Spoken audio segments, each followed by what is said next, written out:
ભાઈ હા યાર મેં બહુ સાદો લાગુ છું યાર, બુધવાર જેવું નહીં લાગતું. તને ખબર અહીંયા પેલી આમ ચેન પહેરીને આવ્યો બધા. તારે ચેન જ પહેરવી જ ને. હા ઉભો રહે 1 મિનિટ, હમણાં આવ્યો. હા તારે આવું નહીં કરવાનું. કોઈ બિચારા છોકરાની સાયકલની ચેન ચોરી કરાય તારથી. મારી અંબે મારે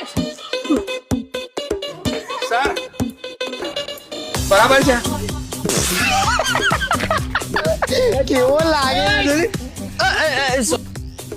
નીકળો. ચાલ્યા પ્રિન્સિપલ ને મારે આ બાબતે સિરિયસ વાત કરવી જ પડશે. તો હવેથી બુધવારે કોઈ બી રંગીન કપડાં નહીં પહેરશે. બધાએ બુધવારે યુનિફોર્મ પહેરીને આવવા વિનંતી. અમને હું જોઉં છો કઈ? હા આટલા બધા તો સિમ્પલ રેડી લઈને આવ્યા અમે. તો અટેન્શન એવરીવન, બીએ ના ફેકલ્ટી બદલાઈ ગયા હોવાથી